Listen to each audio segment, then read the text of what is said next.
నిందా ప్రచారాలు, లేని వార్తలు పుట్టించటం. కానీ కొంతమంది, నువ్వు మొన్న ఆమె గురించి ఇలా చెప్పావు కదా, మరి వాస్తవం కాదంట కదా అది, మరి ఎలా చెప్పావంటే కాదంటున్నా, నేను అట్ట అనుకున్నాలే అంటారు. వాళ్ళని ఏం తీసుకొని కొట్టాలో కూడా అర్థం కాదు నాకు. గీయాల్సిన అగ్గిపుల్ల గీస్తారు, అది తగలబడి వచ్చి మళ్ళా ఆ మనిషి దగ్గరకు వచ్చి ఆగేటప్పటికి ఏమంటారో తెలుసా? నిజం కాదంటున్నా, ఒట్టిదేనంటున్నా, కాదులే ఆ రోజు అటు పోతుంటే నేను అట్ట అనుకున్నానులే అంటారు. నెంబర్ 1 సైతాన్లు అన్నమాట. ఎట్ట అనుకుంటావు సైతానా? ఎట్ట అనుకుంటాను? నీ ఇష్టం వచ్చినట్టు జీవితాలకు చిచ్చు పెడతావా? నీ ఇష్టం వచ్చినట్టు అనుకొని దరిద్రపు మాటలు ప్రచారం చేసి. సీరియసా కాదా? మొదటి విషయం.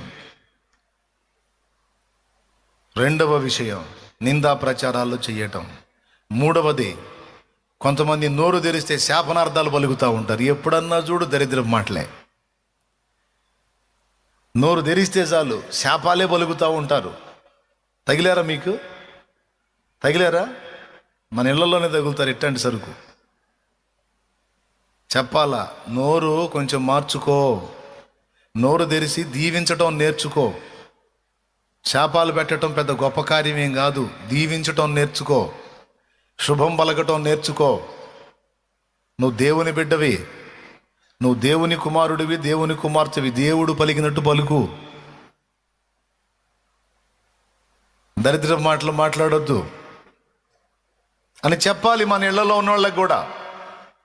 లేకపోతే నోరు తెరిచిన దగ్గర నుంచి శాపాలు మాట్లాడుతూ ఉంటారు కొంతమంది. కొంపతీసి మీలో ఎవరన్నా ఉన్నారేంది? కొంప తీయకుండా ఎవరు లేరుగా?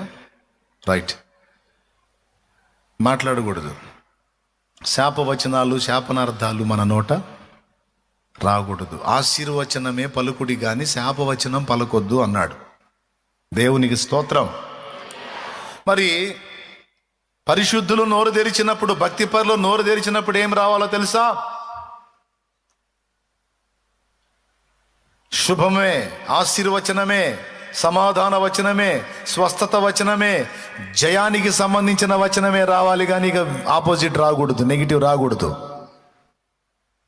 ఒక రోగి దగ్గరికి నువ్వు పోయి నిలబడ్డప్పుడు నీ నోట నుంచి ఏం మాట రావాలో తెలుసా? నా దేవుడు నిన్ను స్వస్థపరచగలడు.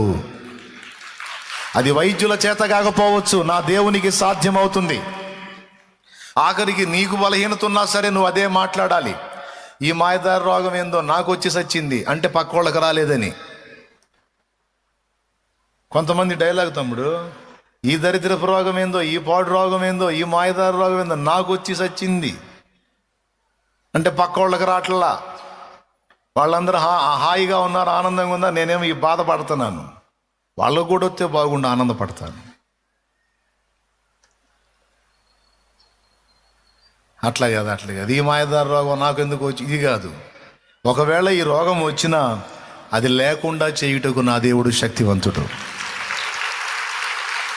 అన్నా నీకు ఈ బలహీనత అంటగా, అక్క నీకు ఈ బలహీనత అంటకంటే, అయ్యా నాకు భయం లేదో, ఎందుకంటే నా దేవుడు ఆయన పొందిన దెబ్బల చేత నాకు స్వస్థతనిచ్చాడు.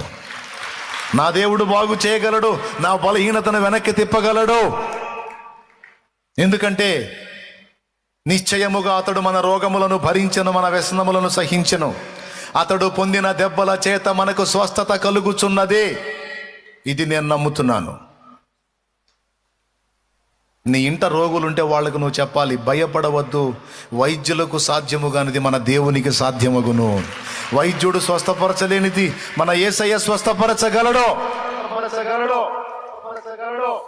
నేను చాలాసార్లు చెప్పాను, మళ్ళీ చెప్తున్నాను. నిజంగా మీకు విశ్వాసం ఉంటే రోగి అయిన మీ కుటుంబ సభ్యుని మీ ఇంట్లో మీరు కూర్చోబెట్టుకొని నలుగురు కలిసి రోజు ప్రార్థన చేయండి.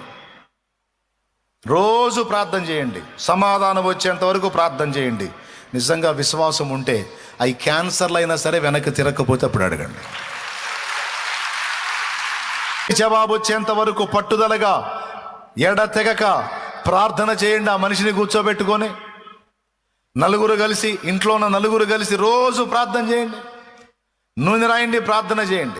ఇద్దరు ఏకీభవించి దేనినైనా అడిగితే నిశ్చయముగా నేను వింటానన్నాడు. మత్తయి సువార్త 18వ అధ్యాయం 18వ వచనం చదువు.